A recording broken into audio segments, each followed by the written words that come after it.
அனைவருக்கும் வணக்கம். இன்றைய தினமணி செய்தித்தாள்ல என்ன செய்திகள் இருக்கு அப்படிங்கறத பார்ப்போம். முதல்ல பார்த்தோம்னா மன்மோகன் சிங் அவர்கள், முன்னாள் பிரதமர் மன்மோகன் சிங் அவர்கள் இறந்திருக்கார். அவரை பத்தின செய்திகள் கொடுத்திருக்காங்க. ஓகேங்களா?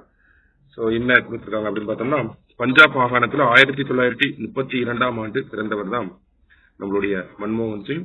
இந்திய அரசாங்கத்துல பெரிய பெரிய உயர் பதவிகள்ல இருந்திருப்பார். 1971ஆம் ஆண்டு மத்திய வர்த்தக அமைச்சகத்தின் பொருளாதார ஆலோசகராக இருந்திருப்பார். அடுத்தது 1972ல நிதி அமைச்சகத்தோட பொருளாதார ஆலோசகராக இருந்திருப்பார். அடுத்தது 1980 முதல் 82 வரை திட்டக்குழுவோட உறுப்பினராக இருந்திருப்பார். 82ல இருந்து 85 வரைக்கும் பார்த்தோம்னா ஆர்பிஐ கவர்னரா இருந்திருப்பார். நிறைய விஷயங்கள ஆர்பிஐ கவர்னரா இருந்தப்ப நிறைய சீர்திருத்தங்கள் பண்ணியிருப்பார். 85ல இருந்து 87 வரைக்கும் திட்டக்குழுவோட துணைத் தலைவராக இருந்திருப்பார். சரிங்களா? அடுத்தது 87ல இருந்து 90 வரைக்கும் பார்த்தோம்னா ஜெனீவால இருக்கக்கூடிய தெற்கு ஆணையத்தின் செயலராக இருந்திருப்பார். அப்புறமா தான் அரசியலுக்குள்ள வரார். 1991ல நரசிம்மராவ் அவர்களுடைய அமைச்சரவையில நிதியமைச்சராக இருந்திருப்பார். நாடு இந்த நாட்டுக்கு பொருளாதார சீர்திருத்தம் அப்படிங்கறத பண்ணியிருப்பார். எல்பிஜி கொள்கைகளை கொண்டு வந்திருப்பார். 1998ல இருந்து 2004 வரைக்கும் நமக்கு எதிர்கட்சி தலைவர். அப்புறமா 2004ல இருந்து 2014 வரைக்கும் பிரதமராக இருந்திருப்பார். பிரதமராக இருந்தப்ப நிறைய முக்கியமான திட்டங்களையும் கொண்டு வந்திருப்பார். குறிப்பா பார்த்தோம்னா 100 நாள் வேலை திட்டம், நமக்கு தகவல் அறியும் உரிமை சட்டம், அனைவருக்கும் கல்வி, நேஷனல் ஃபுட் செக்யூரிட்டி ஆக்ட், இந்த மாதிரி பல முக்கிய திட்டங்கள் எல்லாமே மன்மோகன் சிங் அவர்கள் பிரதமராக இருந்தப்பதான் வந்திருக்கும். 2008ல இந்தியாவோட வேர்ல்டு எக்கனாமிக் கிரைசிஸ்ல இருந்தப்போ இந்தியாவை அதனுடைய பாதிப்புகள்ல இருந்து காப்பாத்தினதுலயும் முக்கியமான பங்கு யாருக்கு இருந்திருக்கும் அப்படின்னு பார்த்தோம்னா மன்மோகன் சிங் அவர்களுக்கு தான் இருந்திருக்கும். சரிங்களா? அவரை பத்தின சிறப்பான செய்திகளை கொடுத்திருக்காங்க. அடுத்ததா பார்த்தோம்னா பிரம்மபுத்திரா குறுக்கே உலகின் மிகப்பெரிய அணை யாரு கட்ட போறாங்க அப்படின்னா சைனா. எங்க கட்ட போறாங்க அப்படின்னா இந்த பகுதியில தான் கட்ட போறாங்க. சரிங்களா? திபெத்ல இருந்துதான் நமக்கு திபெத்ல சாங்போ அப்படின்னு சொல்லுவாங்க இந்த நதியை. நம்ம தான் பிரம்மபுத்திரா அப்படின்னு சொல்றோம். சரிங்களா?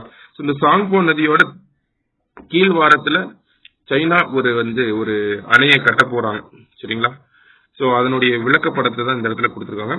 இதனால என்ன ஆகும் அப்படின்னா இந்தியாவுக்கு அது மட்டும் இல்லாம பங்களாதேஷ்க்கு வரக்கூடிய தண்ணீரோட வரத்து கம்மியாகும் அப்படிங்கிறது எதிர்பார்க்கப்படுது. அதனால எதிர்ப்புகள் அப்படிங்கறதும் கிளம்பி இருக்கு. சரிங்களா?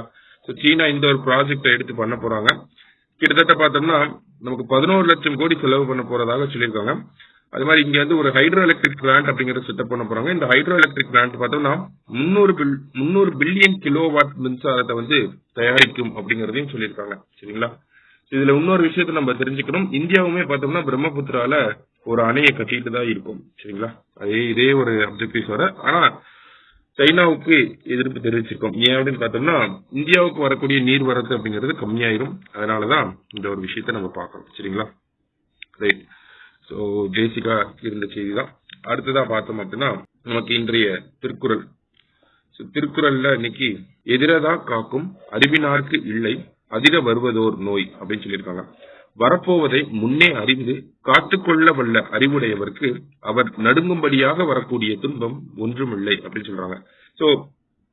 ஒருத்தனால ஒரு விஷயத்த பிரிவென்ட் பண்ண முடியும், முன்னாடியே ஐடென்டிஃபை பண்ணி அதை பிரிவென்ட் பண்ண முடியும்னா அந்த மாதிரியான பர்சன்ஸ்க்கு பெரிய அளவு கஷ்டம் வராது அப்படிங்கறத சொல்லியிருக்காங்க. திருக்குறளின் 429 அதிகாரம் அறிவு உடைமை. சரிங்களா? எதிரதா காக்கும் அறிவினார்க்கு இல்லை அதிர வருவதோர் நோய் அப்படின்னா அதுதான் சொல்ல வராங்க. அடுத்ததா பார்த்தோம்னா ஒரு சின்ன செய்தி. என்ன செய்தி அப்படின்னு பார்த்தோம்னா சுபோஷித் பஞ்சாயத்து அப்படிங்கிற திட்டம்.